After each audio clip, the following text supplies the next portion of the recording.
እነሆ መቆያ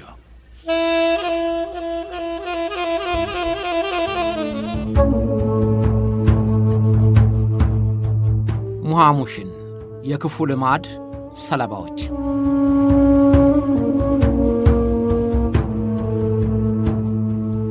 በ21ኛው ክፍለ ዘመን መገባደጃ በምንገኝበት ባሁኑ ወቅት እንኳንስ ዓመታት ያስቆጠሩ የ4 እና የ5 ዓመታት ሁነቶች በፍጥነት ሲለዋወጡ እናያለን።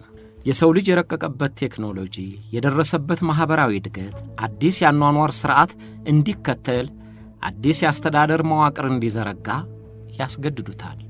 ዓለም በእጅ መዳፍ የገባች እስክትመስል ተቀራርባ ባለችበትና አንዱ የሌላውን የኑሮ ደረጃ ለመረዳት ሴኮንዶች ብቻ የሚበቁበት ጊዜ ሆኗል። ግን ዓለም በከፍተኛ የለውጥ ወጀብ ብትሮጥም ከ1000 ዓመታት በፊት በተቸከለ አስተሳሰብ ከ100 ዓመታት በፊት በተዘረጋ ሥርዓት ልማድና ቁራኛ ሆነው የሚኖሩ የማኅበረሰቦች አሁንም አሉ ቢባል ለማመን ያስቸግር ይሆናል። ዛሬም በዘርና በቆዳ ቀለም ልዩነት አምልኮ ተተብትበው ሌሎችን ከሰውነት በታች አድርገው የሚቆጥሩ ከ100 ዓመታት በፊት ሲሰራበት በነበረ የግፍ አገዛዝ ሕዝቦችን ፍዳ የሚያሳዩ ማኅበረሰቦች አሉ የመባልን ያህል የሚያስደንቅ ነገር ላይኖር ይችላል። ዛሬም ያንድን ማኅበረሰብ በቆዳቸው ምክንያት ሰብአዊነታቸውን ክደው መብታቸውን የነፈጉ የመንግሥት መሪዎች፣ የፍትሕ የአስተዳደርና የጸጥታ ቡድኖች አሉ መባልን የመሰለ ነውር ከማየት በላይ የከፋ ነገር ይኖራል ለማለት አስቸጋሪ ነው። ዛሬም ሕልውናው ከ1000 ዓመታት በፊት በሚጠቀሰው ዘራቸው ምክንያት እንደ ባሪያ ታይተው እንደ ቆሻሻ ተቆጥረው ማኅበረሰባቸውን እንኳ ለማስተዳደር የማይፈቀድላቸው በሚሊየን የሚቆጠሩ ሕዝቦች ይኖራሉ ማለትን የመሰለ አሰቃቂ ነገር ይኖራል ተብሎ አይገመትም። ግን እንደዚሁ የሆነ ነው። ነገሩም እውነት ነው። በየመን የሚኖሩት ዝርያቸው ከአፍሪካ የሚሳበው ጥቁሮች የሚኖሩበት የዘመናት ሕይወት ዛሬም እንደ ወትሮው ቀጥሏል።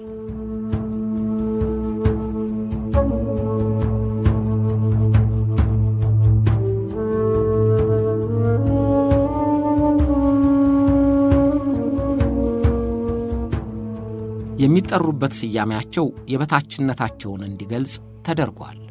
ሙሐሙሽን ይሏቸዋል። ትርጉሙም የተገለሉ ጥቁሮች እንደማለት ነው። ግን በየመኖች ዘንድ ይህም ስያሜያቸው አልበቃ ብሎ አክሃዳም ይሏቸዋል። ትርጉሙም አገልጋይ፣ አሽከር እንደማለት ነው። አክሃዳም ብለው የሚጠሯቸው ሌሎቹ ማኅበረሰቦች አሽከር ከሚለው ትርጉም አልፈው ባሪያ አድርገው ይቆጥሯቸዋል። ለአገልግሎትም ሆነ ለሚፈልጓቸው ጉዳይ ሲጠሯቸው አሽከር አሽከር እያሉ ነው። ልጆቻቸውም የአሽከር ልጆች ተብለው በንቀት ይጠራሉ። አሽከር የሚለው ስያሜ መንፈሳቸውን ሰብሮ የበታችነታቸውን ተላምደው እንዲቀበሉት አድርጓቸዋል።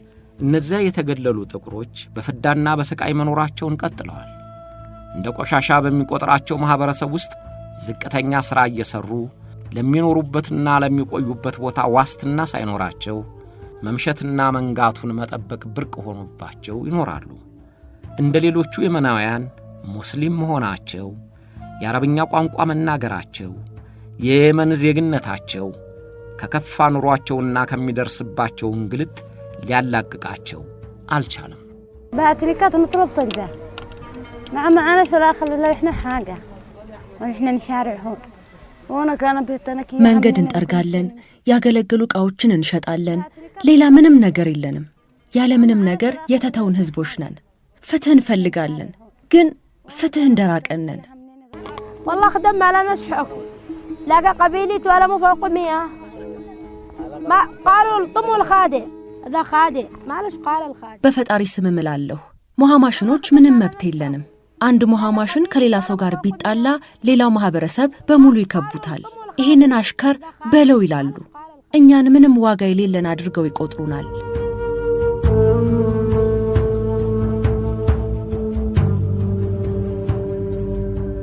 በየመን በተለይም በመካከለኛውና ደቡብ የመን የተለያዩ አካባቢዎች የሚኖሩት ጥቁሮች ዘረኛነት የሚፈጥረው ጥላቻና ጥቃት ሰለባ ሆነው ሺዎች ዓመታትን በውርደትና በስቃይ አልፈው እስካሁን ይኖራሉ።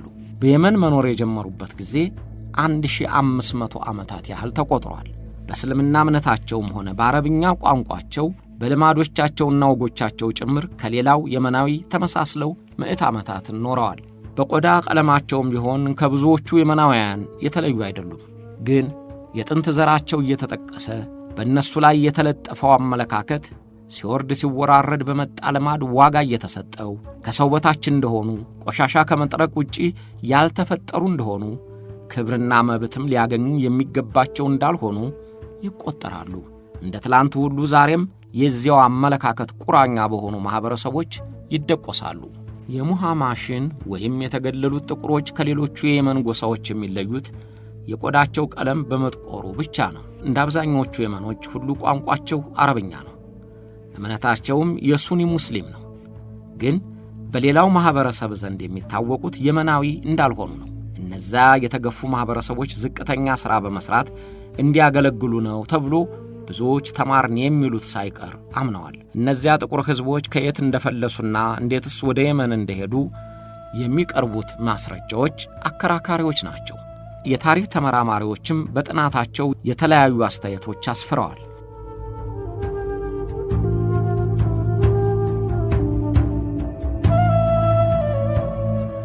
አንዳንዶቹ በአክሱም ዘመነ መንግሥት ከኢትዮጵያ የሄዱ ወታደሮች መሆናቸውን ተርከዋል። በአክሱም ዘመነ መንግሥት በ507 ዓመተ ምህረት የነገሰውና ግዛቱ እስከ ህንድ ውቅያኖስና እስከ ምስራቅ ሱዳን እንደሚዘረጋ የተጻፈለት የኢትዮጵያው ወይም የአቢሲኒያው ንጉሥ አጼ ካሌብ የመንንም አስገብሮ ነበር።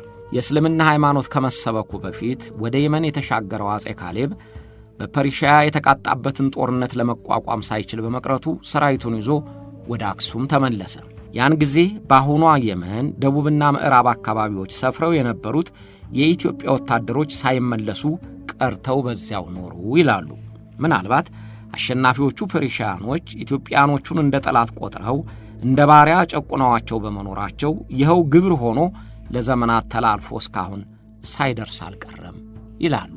የአብዛኞቹ ጥቁሮች የመልክ ገጽታ ከኢትዮጵያኖቹ ጋር መመሳሰሉንም እየጠቀሱ ዝርያቸው ከኢትዮጵያ ነው የሚለውን አስተያየታቸውን ያጠናክሩበታል።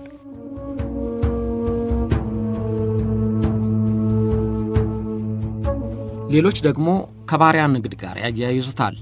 የመን በዚያን ጊዜ በአረቢያንና በቀይ ባህር በሚያልፉ መንገዶች ከአፍሪካ እየታፈኑ የሚሸጡባት ቦታ ነበረች። ስለዚህ ከምስራቅ አፍሪካ ከታንዛኒያ እስከ ሶማሊያ፣ ኢትዮጵያና ሱዳን አካባቢዎች እየተወሰዱ የተሸጡት በዚያው ስለሰፈሩ የነሱ ዝርያ ተባስቶ ነው ይላሉ። ለንግድ እየሄዱ የቀሩ አፍሪካውያን ዝርያ ናቸውም የሚሉ አሉ። ሁሉም ግን ከምስራቅ አፍሪካ የፈለሱ ጥቁሮች መሆናቸውን ይስማሙበታል።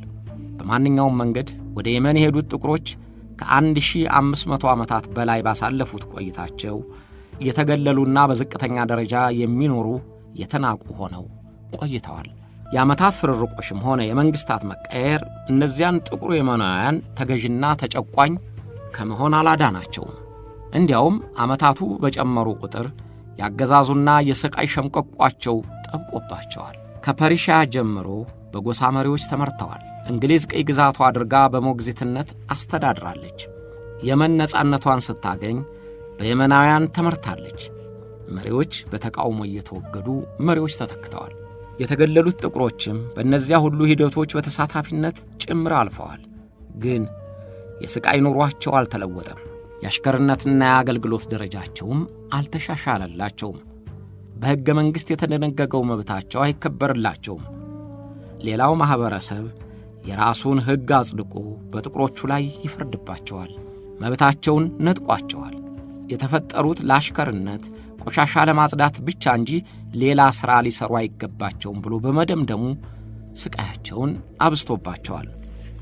يروح الواحد يزور يقول له انت شحات انت تبوك تشحات انت خادم وانت مجسار والله يمين ولا لا قيمه عند ابيتو ቀብር ቦታ ስንሄድ እንኳን ለማኞች ናችሁ፣ አሽከሮች ናችሁ ይሉናል። ለነሱ እኛ ምንም ነን። የውስጤን ቃጠለው ቀብር ቦታ ሄጄ ለማብረድ ፈልጋለሁ። የምንኖረው በፈጣሪ ፍቃድ ብቻ ነው። እኛ ለማኞች ወይም ለገንዘብ ብለን ራሳችንን የምናዋርድ አይደለንም። ፍትህ የሚሰጠው አላህ ብቻ ነው። ትልቅ ትንሽ፣ ሀብታም ድሃ፣ ሁሉም እርሱ ፊት መቅረብ አይቀርም።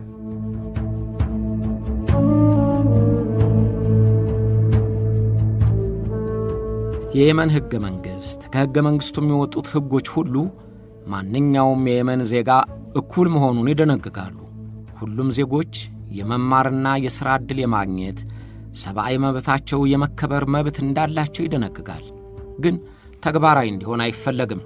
ሕግ አስፈጻሚዎቹም ሕጉ ተግባራዊ እንዲሆን ጥረት አያደርጉም ሳይሆን አይፈልጉም። የተገለሉት ጥቁሮች በወረቀት የየመን ዜጎች ናቸው። ግን ሌላው ኅብረተሰብ ተስማምቶ እኩልነት የሌላቸው በዝቅተኛ የኑሮ ደረጃ እንዲኖሩ ፈርዶ የዜግነት ጥቅማቸውን ነጥቋቸዋል። የእኩልነት ሕጉ በጥቁሮች ላይ ተግባራዊ እንዳይሆን ይፈለጋል። ከሌላው ማኅበረሰብ የወጡት ፖሊሶች፣ ዳኞችና አስተዳዳሪዎች ጭምር ከማሉለትና እናስከብርልሃለን ካሉት ሕገ መንግሥት ይልቅ የማኅበረሰባቸው የተዛባ አስተሳሰብና እምነት ተግባራዊ እንዲሆን ይፈልጋሉ። እነርሱም ማኅበረሰቡ ያስገለላቸውን ጥቁሮች አሽከሮች ብለው ከመጥራት አይመለሱም። በሌሎችም ተዋርደው እንዲታዩ መንግሥታዊ ሥልጣናቸውን ይጠቀሙበታል። ፖሊስ በጥቁሮቹ ላይ የሚደረገውን ጥቃት አይቆጣጠርም። አስተማሪዎች ልጆቻቸውን ለማስተማር አይፈልጉም። ሐኪሞች የሙያ ግዴታቸውን ሊሰጧቸው አይፈቅዱም። ዳኞች ክሳቸውን ለመቀበል አይተጉም። በጥቁሮቹ ላይ ሁሉም ተደማድሞ የስቃይ ቁልል ጭኖባቸዋል። ما بسكت قلوبهم رحمة لا محكمة ولا نيابة ولا من العاصمة ولا أحد والذي كسع يفعلوا لنا ዳኞችም አቃቤ ሕጎችም የከተማው አስተዳደርም ለኛ የሚሆን ህሊና የላቸውም። ቢያንስ ከጎዳና ላይ እንደማንቀር ተስፋ ሊሰጡን ይችሉ ነበር። ተስፋ የምናደርገው ምንም ነገር የለም። በመንገድ ላይ ሲሄድ አንቺ ባሪያ፣ የባሪያ ልጅ ወደዚህ ነይ እያሉ ይጠሩኛል። ውሃ ልንቀዳ በሄድንበት ሴቶቹ ይደበድቡናል። መክሰስ አንችልም። ምክንያቱም እኛ ለነሱ የፈለጉትን ሊያደርጉብን የሚችሉ ባሮች ነን። መች እንደሚገድሉን መች እንደምንሞት አናውቅም። የተናቅን ሆነን ቀርተናል።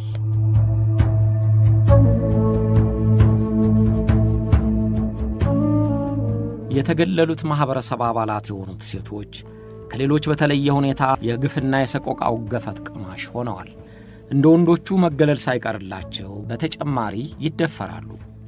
ተገደው መደፈራቸው ሳይበቃ ሚስጥር እንዳያወጡ ሌላ ጥቃት ይከተላቸዋል። አካባቢውን ለቀው እንዲሰደዱ ይጫኗቸዋል። ከሙሐሙሽኖች ጋር ሌላው ማኅበረሰብ ጋብቻ መፈጸም ቀርቶ መፋቀር አጥብቆ የተከለከለ ነው። እንኳንስ መጋባት፣ በጥቁሮቹ ሰርግ ላይ መገኘት ነውር ነው። በቀብራቸውም ቦታ አይገኙላቸውም። አደገኛው ፍቅር በአጋጣሚ አስተሳስሯቸው ከተገኙም የወንዱ ቤተሰቦች ካጉል ቦታ ደርሶ አዋረደን ስለሚሉ ይቀጡታል፣ ያስገልሉታል። ያም ሆኖ ሴቶቹ ጥቁሮች አገቡም አላገቡም ዕድሜያቸው ደረሰም አልደረሰ ይደፈራሉ። በሌላው የመናዊ ተደፍረው ልጅ የሚወልዱ ከሆነም እናቱ መከራውን እያየች ታሳድጋለች እንጂ ልጅ ነው ብሎ አያግዛትም። ደፋሪው አባትነቱን አያምንም። የተደፈረችውም ካሳ ወይም የቀለብ ለማስቆረጥ የምትችልበት ሕግም ዳኛም ስለሌለ ስቃዋን ለራሷ አውጣ ዝም ትላለች። የአባቱ ማንነት ቢደበቅም ከሌላው ማኅበረሰብ መወለዱ በአጋጣሚ ቢታወቅ ልጁ የአካዳም ወይም የአሽከር ልጅ በመሆኑ መገለል አይቀርለትም።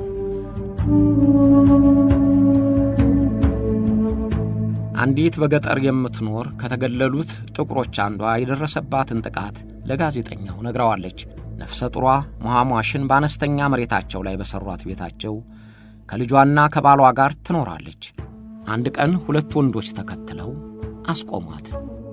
أول مرة أول البداية قالوا لي اثنين شباب، بعدين جالس مستقيم قدام المغرب يعني بالباب، وبعدين حامل بالبنت اللي فلت لي من داخلي። ሁለት ወንዶች እየተከተሉኝ ነበር። በእነርሱ ምክንያት ያረገዝኩትን ልጄን አጥቻለሁ። አንደኛው መጣና እንድረጋጋ ነገረኝ። ገንዘብ እሰጥሻለሁ አለኝ። እንደዚህ አይነት ሴት እንዳልሆንኩኝና ነፍሰ ጡር መሆኔን ነገርኩት። ባልሽ ስለሌለ ሪያል ሰጥቼሽ አብረሽኝ ተኛ አለኝ። ድህነቴን ይዤ ባሌ እስኪመጣ ጠብቀዋለሁ አልኩት። ወዲያው ጎትቶ እጄን ጠመዘዘኝ። ድንጋይ አንስቶ ጀርባዬን መታኝ። ግንባሬና ቅንድቤን ፈነከተኝ። بعدين أنا قمت بكي وهذا وفكر إذا حقي ذا هو ها وحور ما ذا حقي أفتك.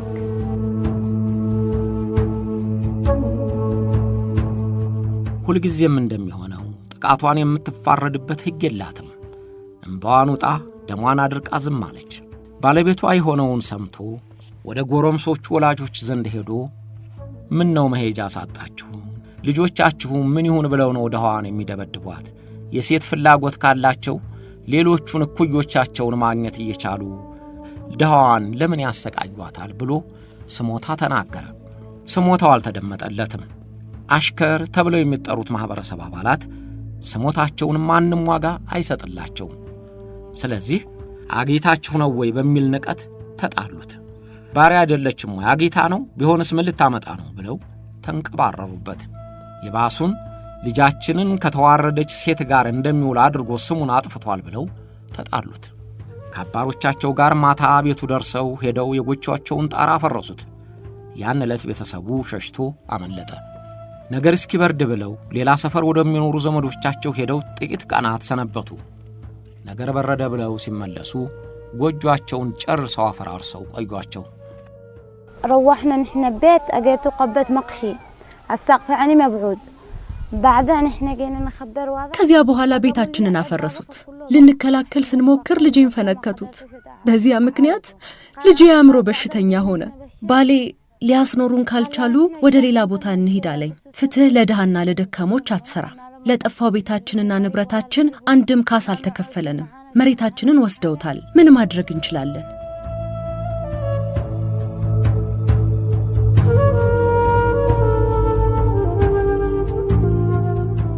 የተገለሉት ጥቁሮች ከጠቅላላው የየመን ሕዝብ 1/10ኛውን ማለት ከ1 እስከ 2 ሚሊዮን ተኩል ይደርሳሉ። በሰነአ በኤደንና በሌሎችም ከተሞች በገጠር ጭምር ይኖራሉ። ሁሉም ግን ዕጣቸውና ሥራቸው ተመሳሳይ ነው። የአሁኖቹም ትውልዶች ከቀድሞው ጀምሮ የሚጠቀሙበትን በዘር መድሮ ላይ የተመሠረተ የጥላቻ ንግግር ተግባራዊ ያደርጉባቸዋል።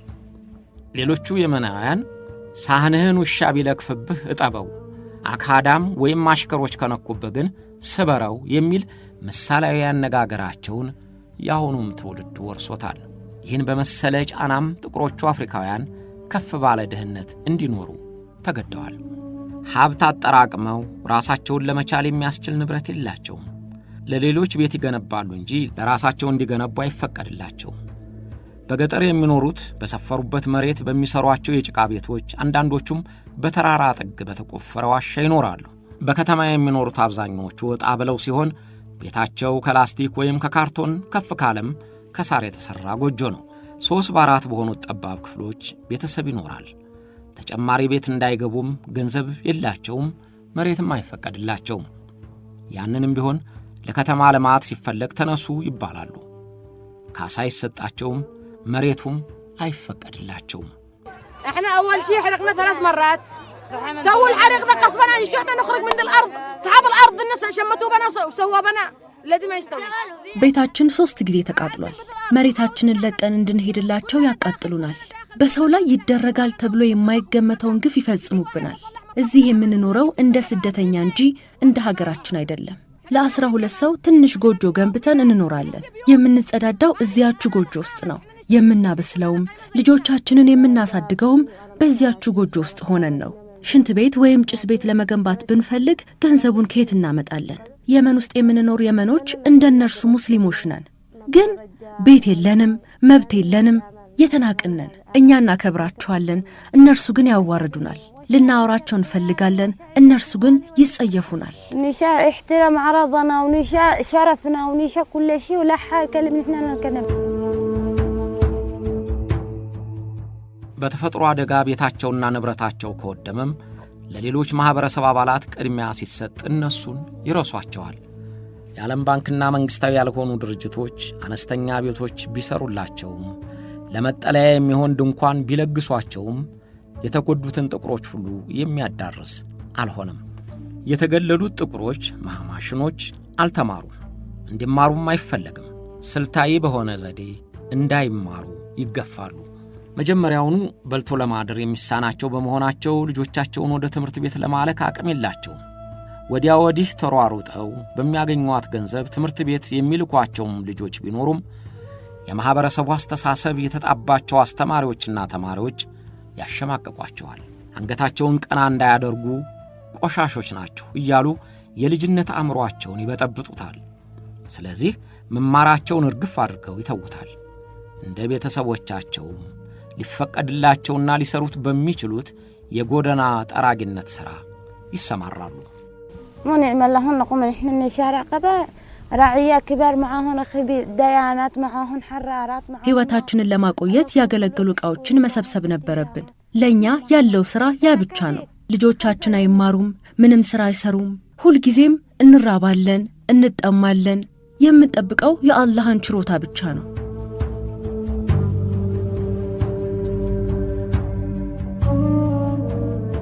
የተገለሉት ጥቁሮች የሚሰማሩበትና ለእነርሱ ተብሎ የተመደበላቸው ሥራ ጎዳና ጠራጊነት በመሆኑ ክፍያውም ዝቅተኛ ቢሆንም መሄጃ ስለሌላቸው ያንኑ የጽዳት ሥራ ይሠራሉ። በመንግሥት ጭምር የሚመደቡበት ሥራ ቢሆንም ከሌሎች የመናውያን ያነሰ ክፍያ ይከፈላቸዋል። ያገለገሉ ዕቃዎችን በመሰብሰብና ቆሻሻዎችን አንስተው የመድፋት ሥራ የነሱ ብቻ ሆኗል። ወንዶች ቆሻሻውን እየሰበሰቡ በመኪና ሲጭኑ፣ ሴቶች ሌሊት ሳይቀር መንገድ ሲጠርጉ ያነጋሉ። በየመን ሴቶች በሌሊት እንዳይሰሩ የሀገሪቱ ሕግ ይከለክላል። ግን ጥቁሮች ሴቶች ሌሊት ሲሰሩ ያድራሉ። ክፍያቸው ዝቅተኛ ነው። ያንንም ቢሆን ዕለቱን ላይ ከፍሏቸው ይችላሉ። ድሆቹ ጠራጊዎች በዕለት የሚያገኟትን ገንዘብ የምትችልላቸውን ያህል የሚቀመስ ገዝተው መመለሳቸውን በከፍተኛ ጉጉት የሚጠብቋቸውን የተራቡ ልጆቻቸውን ይመግባሉ። ግን ዛሬ አይከፈላችሁም ተብለው ባዶ እጃቸውን ሲመለሱ ምን ያህል የልብ ስብራት እንደሚደርስባቸው መገመት ይቻላል። لازم محضنا لو حصلنا سيارة ما حصلنا سيارة ما عرض أحد يركب إحنا نمشي مشي لهذا المكان محل ما نشتغل نوصل نستناها لحتى يصلوا صلاة التراويح وبعدين لو هنشقرق يوزنوا ጎዳና ላይ 2 ሰዓት ያህል እንቆያለን። ጠዋት 1 ሰዓት ከተነሳን 3 ሰዓት እንደርሳለን። የሚወስደን መኪና ካላገኘን ቆሻሻ እስከምንሰበስብበት ቦታ ድረስ በእግራችን ነው የምንጓዘው። ጀንበር እስክትጠልቅ በዚያው ቆይተን ክፍያ እንጠብቃለን። ካልፈለጉ ነገን ከፍላችኋለን ብለው ይመልሱናል። ካልከፈሉን ለተራቡ ልጆቻችን ምግብ መግዛት አንችልም። ባዶ እጃችንን ስንመለስ እቤት የሚጠብቁንን ልጆቻችንን ስናይ ልባችን ይሰበራል። ምን እንሰጣቸዋለን?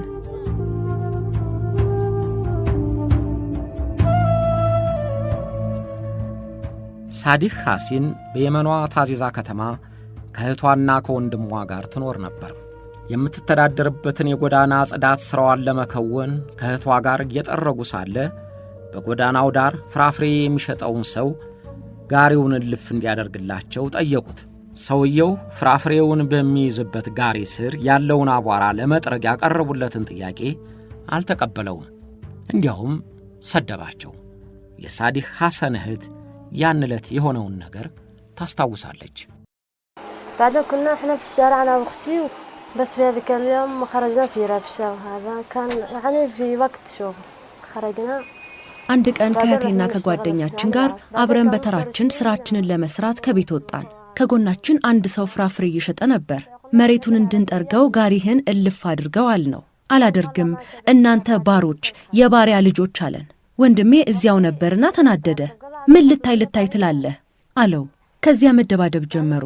11 የሚሆኑ ሰዎች ከበው ሁላችንንም ይደበድቡን ጀመር። አጠቁን። ሌላው ሰው ወንድሜን በስለት ሊወጋው ሲቃጣ እህቴ ወንድሜ ብላ ጮኻ ሰውየውን ገፈተረችው። ሰውየው እህቴን አንገቷ ላይ ወቅቶ ጉሮሮዋን ቆረጠው።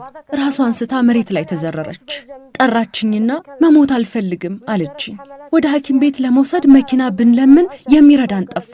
እንደምንም አልጀምሪ ሆስፒታል ሄደን የሆነውን ሳንነግራቸው የሕክምና እርዳታ እንዲያደርጉላት ለመናቸው። እነሱ ግን ማነው እንደዚህ ያደረገው እያሉ በመጠየቅ ላይ አተኮሩ። እባካችሁ በፊት እርዷት እያልን ሐኪሞቹንና ወታደሮቹን ለመናቸው። ግን ደሟ እየፈሰሰ ሊረዱን አልፈለጉም። የሰው ያህል ቀርቶ የከብት ያህል እንኳን አላዘኑልንም። ቢያንስ እንደ ሰው ሊያዩን አልፈቀዱ። እናም እህቴ ሳዲህ ሐሰን ሞተች።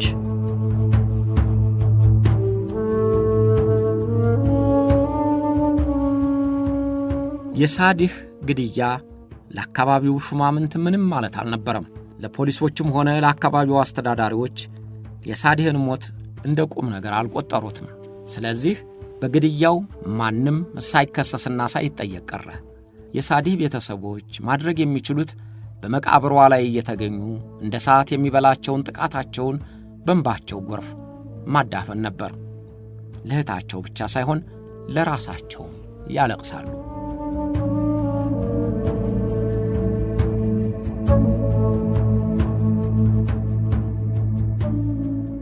ጥቁሮች የመናውያን በላያቸው ላይ የተጫነባቸውን ዘረኛነት የወለደውን ግፍና ስቃይ ለማስቀረት በየጊዜው በተነሱ ሕዝባዊ አመጾች ተካፍለዋል። አማጺ ቡድኖችም ዓላማቸውን ለማስፈጸም ለሚያደርጉት የአመጽ እንቅስቃሴ እነዚያኑ የተገለሉ ጥቁሮችን ይፈልጓቸዋል። በእነሱ ትብብር ጉዳያቸውን ካስፈጸሙ በኋላ ግን የስቃይ ኑሯቸውን እንዲቀጥሉ ይመልሷቸዋል። አዲሶቹ መሪዎችም እንደ ቆሻሻ የማየቱን ልምድ ይቀጥላሉ። የአረቦች አመጽ ተቀስቅሶ የአሊ አብደላህ ሳላህን መንግሥት ለማስወገድ በተደረገው ትግል የተገለሉት ጥቁሮች የጎላ ተሳትፎ ነበራቸው። መንግሥት ተወግዶ የብሔራዊ ውይይት ምክር ቤት በተመሠረተም ጊዜ ከተመረጡት 565 ልዑካን ጥቁሮቹ የተወከሉት በአንድ አባል ብቻ ነበር። በዚያው በአንድ አባል ውክልና የተገለሉት ሕዝቦች ሥራና መጠለያ የማግኘት መሠረታዊ የሆኑ የሕዝብ አገልግሎቶች፣ የሕክምናና የትምህርት መብታቸውም እንዲከበር ተወስኖ ነበር። ግን እስካሁንም ተፈጻሚ ሊሆን አልቻለም። በየመን ጦርነት በተቀሰቀሰ ቁጥር የተገለሉት ጥቁሮች ቀዳሚ ተጠቂ ናቸው። ጠመንጃ ያነሱት ታጣቂዎች ሁሉ እንዲዋጉላቸው ያስገድዷቸዋል። የሰው ኃይላቸውን አጠናክረውላቸው የጥይት ራት በሚያደርገው የግንባር ተዋጊነት ይመድቧቸዋል፣ ወይም ትጥቅና ስንቅ እንዲያጓጉዙላቸው ያዟቸዋል። ከዚያ ውጪ ድሉ ከሚያስገኘው ውጤት ተጠቃሚ እንዲሆኑ አይፈቅዱላቸውም። በጦር ግንባር ቆስለውም እንኳን ከሌሎቹ እኩል እንክብካቤም ሆነ ሕክምና አያገኙም። በጦርነት አንሳተፍም የሚሉ ከሆነም የመከራ በረዶ ይዘንብባቸዋል። አካላቸው እስኪጎድል ይደበደባሉ፣ ይገደላሉ። ሊለቋቸው ከፈለጉ እንኳን በዶላር ክፍያ እንዲፈጽሙ ይጠይቋቸዋል። ግን ከእጅ ወደ አፍ የሆነ ኑሯቸውን ለማሸነፍ የቻሉ እነዚያ ማኅበረሰብ አባላት ዶላር ከየት ያገኛሉ? ያለ ደሞዝ ያለ አንዳች ክፍያ የሚዘምቱት ጥቁሮች ቢሞቱም በጉዳት ቢመለሱም የቤተሰቦቻቸው ጣጣ ናቸው እንጂ ያዘመታቸው አካል አይደሉም። አሁን ሰንዓን የሚቆጣጠሩት ሁቲዎች ጥቁሮቹን በኃይል ለማሰለፍ አስገዳጅ ጥቃት መፈጸማቸው ተዘግቧል። በዛ ላይ የተቃራኒው ኃይል መንደራቸውን በመደብደቡና ጉዳት እያደረሰባቸው በመፈናቀላቸው በችግራቸው ላይ ችግር ተጭኖባቸዋል።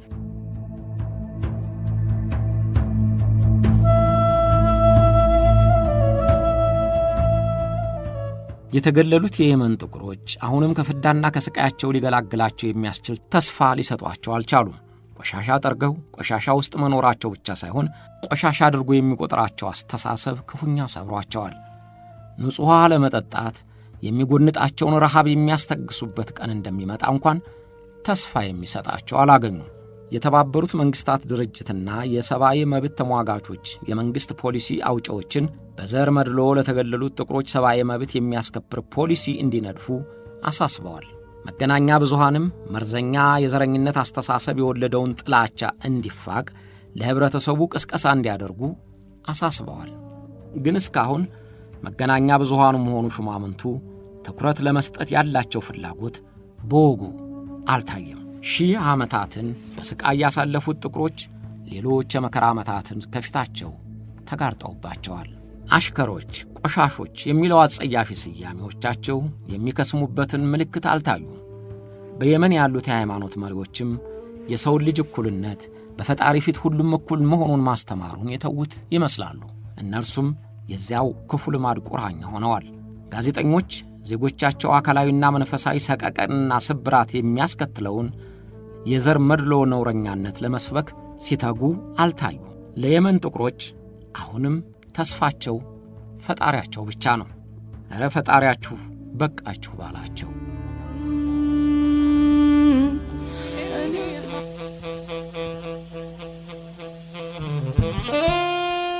አብራችሁን ስለቆያችሁ እናመሰግናለን።